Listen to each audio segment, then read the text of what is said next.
We're talking about this, House Bill 7814, which would amend the Comprehensive Dangerous Drugs Act, because now critics are saying this could be unconstitutional. Some of the passage, we'll just read to it. Someone is presumed to have knowledge of or has willfully consented to legal importation, exportation of drugs and so on, or having used his or her influence of power or position. But then that presumption, and that's a key word that critics are really pouncing on, could be overturned upon presentation of proof that the importation is authorized or valid. Now, in a nutshell, people are saying, may problema kami sa presumption dito, no? Because there's presumption of innocence under our Constitution. I want to start with Congressman Biazon because, correct us if I'm wrong, sir, but you filed the original version of this bill in 2019, and now you've withdrawn your authorship of this bill. Is there anything to qualify there? And if it's a fairly accurate narrative, what happened? Well, it's true that I filed a bill proposing to amend RA 9165, and it's an advocacy that I share with Congressman Barbers. But in this particular case, after the bills have been consolidated, put together, blended together, and the final output that was presented to the plenary included some provisions that personally I have discomfort with. That's why I decided to vote against that version. Because it's something that I believe in. The presumption of innocence until proven guilty. Yeah, the insertions that you're mentioning, that pertain to the passage that we read, and that pertains precisely to what critics are saying would violate the Constitution, would violate the presumption of innocence? Yes, those are the exact provisions that I find discomfort with. Let me just state for the record that this presumption are legal, disputable presumptions. Meaning, you can dispute that. But there's a process for you to be able to dispute that. Number two, these are legal because there are jurisprudence that says that this is not constitutional. In fact, the Supreme Court in several cases decided that the legal presumptions are okay. And these are being used in some of the prosecution being done in some of the criminal activities that were committed. Number three, it's not just the jurisprudence of the Supreme Court that allows the use of legal presumptions, because even our existing laws in the revised penal code allows as such legal presumptions to exist. Number one, yung presumption of malice in a case, in a libel case. If a statement is issued, then therefore somebody feels it is libelous, there is already a presumption of malice. In the case of rebellion, in the revised penal code, it clearly states that a leader of rebellion can be presumed to have been the coup d'etat or whatever rebellion has been presumed to have been ordered by an official. So other than that, there are also existing presumptions in our old law, in the same law that we are trying to amend in Section 12 and Section 16, for instance, in the issue of cultivation, marijuana cultivation, assuming a 1 hectare of property that you own in Batangas suddenly has marijuana plantation in it, then the owner is presumed to have knowledge about the plantation. Do not tell me that even the owner does not know that there was a marijuana plantation growing in their own property. Pero hindi ba parang prima facie lang muna yon? Yeah.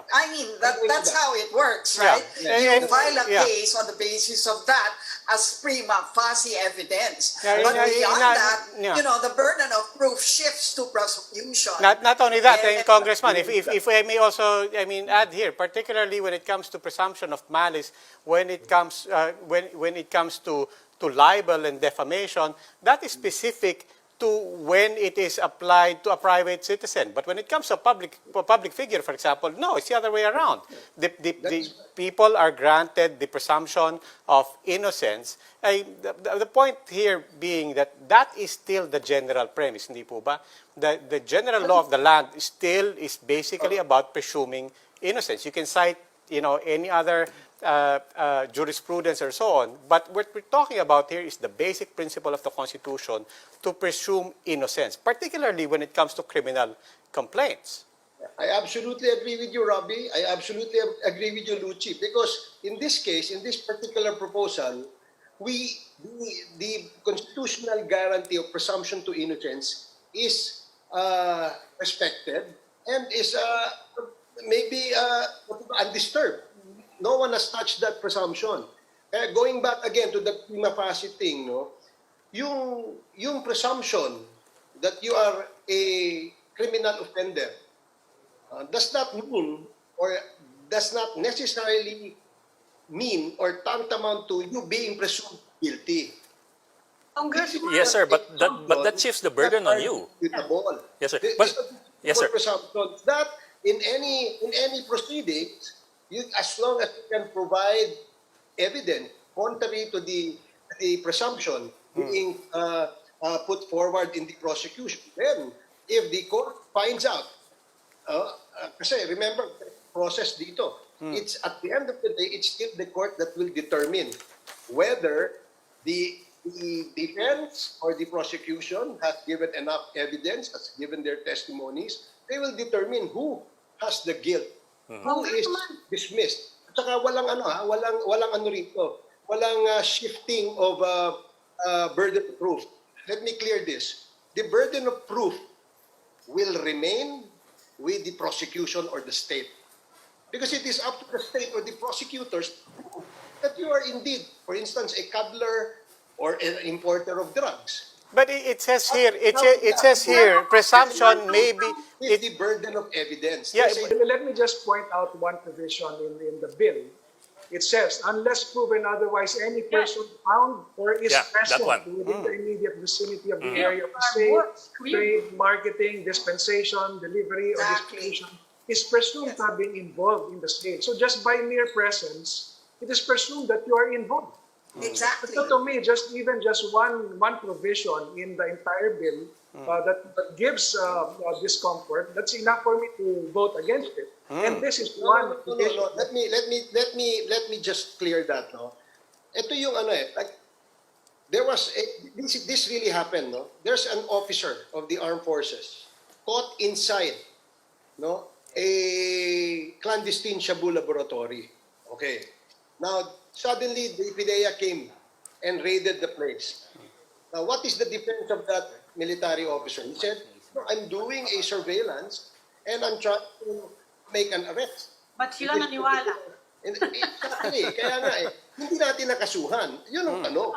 How do we now run after all these big time people behind this drug syndicate? So look, you have to look at it in a way that the presumptions here does not mean guilt. Yes. Okay. Or to use the word but sorry, of even if we Congressman were Ruffy, involved, you're saying that involved, the word involved does not mean guilty. Yun ang sinasabi nyo. But involved kasi, actually, well, I know it's semantics, but involved actually means you're part of it. You're part of it. And we all know you have to read the whole paragraph. Presume to have been involved. Congressman, I'll take you up on that. No, the phrase. Look at it this way. Again, I will state for the record that legal presumptions does not presume the guilt